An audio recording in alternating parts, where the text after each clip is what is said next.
Late October in rural Nebraska felt colder than it should. The wind didn't simply pass through the cornfields. It dragged across them, making the dry stalks whisper to each other. About 3 miles outside the town of Granton, there was an old farmhouse most people barely remembered, and technically, it no longer belonged to the man who built it. It belonged to Ethan Walker now. Ethan was 28, a freelance photographer from Denver. City life had always been loud around him. Traffic, neon lights, people who never looked at the sky. But Ethan had grown up somewhere quieter. This farm, his grandfather's farm. The same grandfather who had just died 3 weeks ago. Ethan hadn't seen him in almost 12 years, not since the night his parents decided they were never coming back here again. At first, Ethan assumed the lawyer had made a mistake. Why would a man leave an entire farm to the one grandson who stopped visiting? But the envelope was real, the paperwork was real, and the letter inside felt strange the moment he unfolded it. The handwriting was shaky, but the message was very clear. Grandfather hadn't written about money.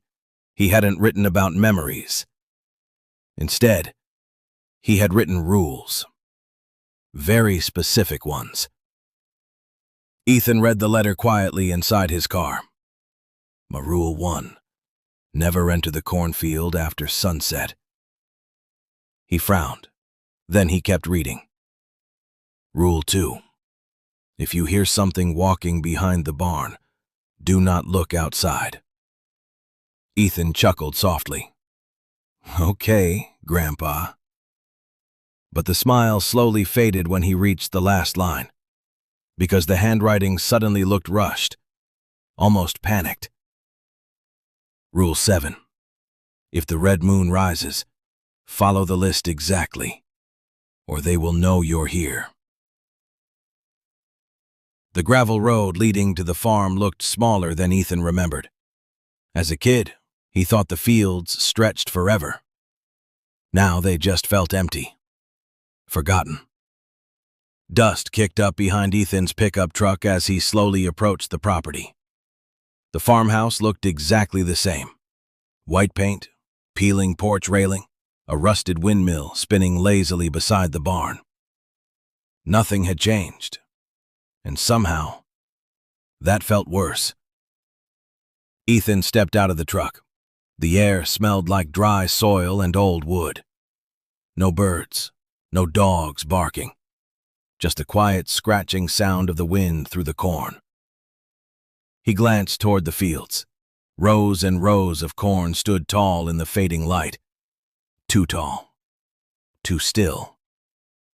For a brief second, Ethan felt something strange, like the field was watching him back. He shook his head. Yeah, this place is definitely getting to me. Inside the farmhouse, Ethan dropped his bag onto the table. The kitchen looked untouched. A single piece of paper sat in the middle of the table. Different handwriting. Cleaner. Younger. Ethan slowly picked it up. It was another list. But this one had 8 rules, not 7. Night arrived faster than Ethan expected. Out here, there were no city lights, no distant highways. Once the sun disappeared, the darkness felt complete.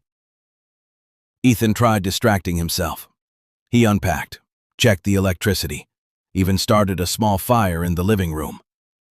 But the list kept pulling his attention back. 8 rules, each stranger than the last. Rule 3. If you hear knocking from the cornfield, do not answer. Rule 4. Close the curtains before midnight. Rule 5. The scarecrow behind the barn must always face the field. Ethan leaned back in the chair. Grandpa really lost it at the end, huh? But something about the house felt wrong, like the walls were holding their breath. Then, a sound came from outside. A single, Slow tap. Ethan froze. Another tap. This one closer. Not on the door. Not on the wall. From outside the window. He slowly turned his head and remembered something. He had forgotten to close the curtains. The tapping sound came again. Soft. Slow.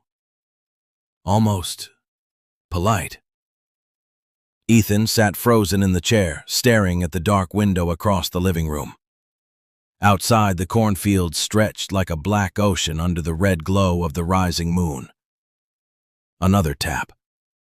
This time it was louder. Ethan slowly stood up. His flashlight trembled slightly in his hand. The beam of light moved across the wooden floor, then up the wall, and finally toward the window. The curtain was still open. The glass reflected his own face back at him. Pale. Uneasy. For a moment, he almost laughed. "Probably just a branch," he whispered. But there were no trees near the window. Then the tapping stopped. Silence returned to the house, the kind of silence that made every tiny sound feel louder. Ethan took one cautious step closer, then another. The flashlight beam slid across the window. Nothing outside, just rows of tall corn swaying slowly in the night wind. He exhaled. See? Nothing.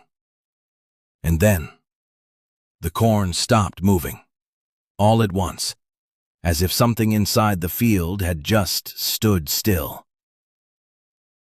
Ethan frowned. "Okay, that's weird."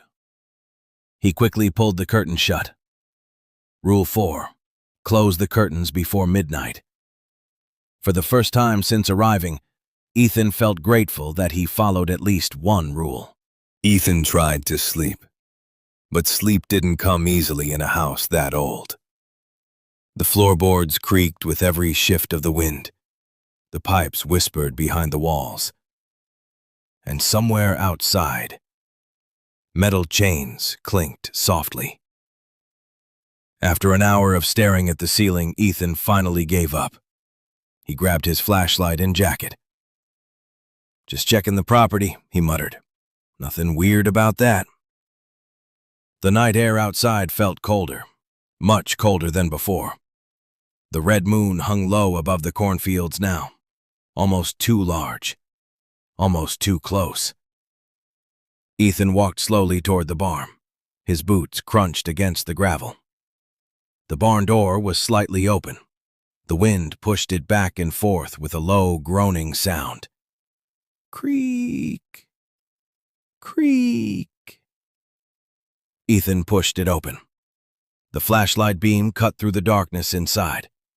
Dust floated through the air. Old farming tools leaned against the wall. And in the center of the barn stood the scarecrow. Tall, thin, made from old wood and burlap. Its arms stretched wide, its head tilted slightly downward, facing the cornfield. Exactly like the rule said. Ethan chuckled quietly. "Grandpa, you really liked your creepy decorations." Then the wind pushed the barn door again. The scarecrow turned slightly, just a few inches. Now its head was no longer facing the field. It was facing the barn door. Facing Ethan. Ethan froze. "Okay." He slowly walked toward it. "Not funny." He grabbed the wooden pole and turned the scarecrow back toward the cornfield. There. He stepped back. For a moment, everything felt normal again. Then he noticed something strange. The ground around the scarecrow was covered with deep footprints, not boot prints, not animal tracks. Something else. Long, thin, like something with too many joints had been walking there. Back inside the farmhouse, Ethan locked the door. His heart was beating faster now. Maybe it was just the cold. Maybe it was just the silence. He walked to the kitchen table where the rules list still sat. The paper looked exactly the same, except for one thing. There was another rule now. Rule 9. Ethan was certain it hadn't been there before. The handwriting looked rushed, just like his grandfather's last sentence in the letter.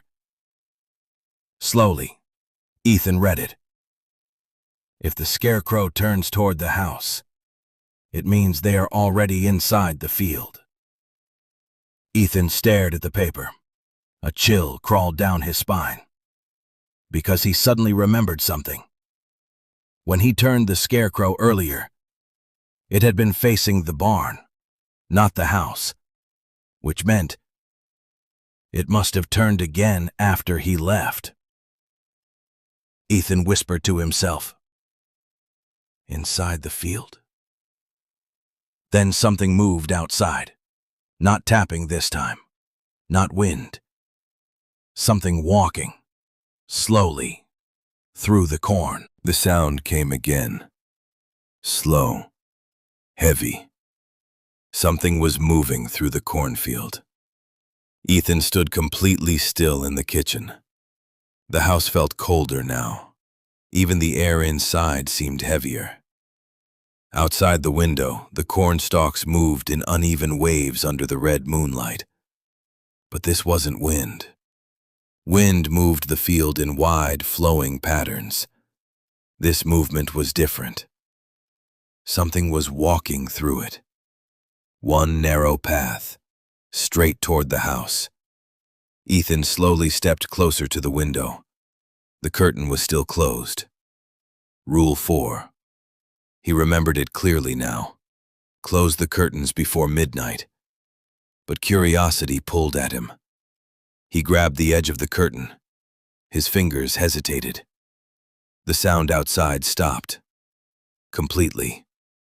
The cornfield went still again. Too still. Ethan swallowed, then slowly pulled the curtain open just a few inches. The flashlight beam slipped through the glass. Rows of corn. Nothing else. He exhaled slowly. Then the light moved slightly to the left, and Ethan's breath stopped. Something tall stood between the corn rows. At first he thought it was another scarecrow, but scarecrows didn't have glowing orange eyes, and they definitely didn't move. The figure slowly leaned forward, as if trying to see inside the house. "Dialogue," Ethan whispered. "What the hell is that?" Then the figure suddenly ducked down, vanishing into the corn. The field began moving again. But now there was more than one path. Something else had started walking too. Ethan slammed the curtain closed. His heart was pounding now. Hard. Fast. The house felt smaller, like the walls had moved closer together. He grabbed the list of rules again. His eyes moved quickly across the page. Rule 3. If you hear knocking from the cornfield, do not answer. Ethan looked toward the front door.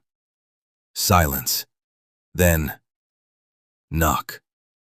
A slow, heavy sound came from outside. Not the window. The front door. Ethan froze. Another knock followed, louder this time. The wooden door shook slightly in its frame. Knock. Knock. But something about the sound felt wrong. It wasn't a human knock. It was too slow, too uneven, like something was copying the way people knock, without fully understanding how. Ethan slowly backed away from the door. The knocking continued, 3 more times. Then it stopped. Silence returned again. But Ethan noticed something worse. The footsteps outside hadn't gone away. They had moved. Now they were circling the house. Dialogue, Ethan whispered to himself. Don't answer. Don't answer. His voice barely made a sound. Then something scraped slowly along the wall outside, as if long fingers were dragging across the wood. Ethan needed answers. He rushed toward the living room. The house was full of old furniture his grandfather had never thrown away. Cabinets, boxes, old hunting gear. Inside one dusty drawer he found something strange, a small tape recorder, and beside it, several labeled cassette tapes. Each one had a date written on it. Most were from years ago, but the last one was labeled, "If Ethan ever comes back." Ethan stared at it. His stomach tightened. He slowly pushed the cassette into the recorder. The tape clicked. Then a voice filled the quiet room. His grandfather's voice. Old, tired, but terrified. Dialogue. Grandfather. Ethan, if you're hearing this, it means I'm gone. A long pause followed.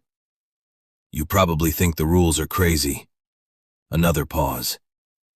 But they're the only reason anyone in this family is still alive. The tape crackled softly. They live in the corn, Ethan. They've always lived there. They only come out when someone breaks the rules. Ethan's hands trembled. The tape continued. And tonight, the moon is turning red again. Ethan slowly looked toward the window again. The curtains were still closed, but red light was leaking through the fabric. The moon had risen higher, much higher. The entire room was glowing faintly red now. The tape recorder crackled again. His grandfather's voice returned, quieter this time, almost whispering. They aren't animals. They aren't spirits. They're older than this farm. Another pause. And they hate being seen. Ethan's breath became shallow. The tape reached its final sentence. Whatever you do tonight, do not let them know you're alone. At that exact moment, a new sound came from outside. Not footsteps, not knocking. Something climbed onto the roof. Slowly. Abbas.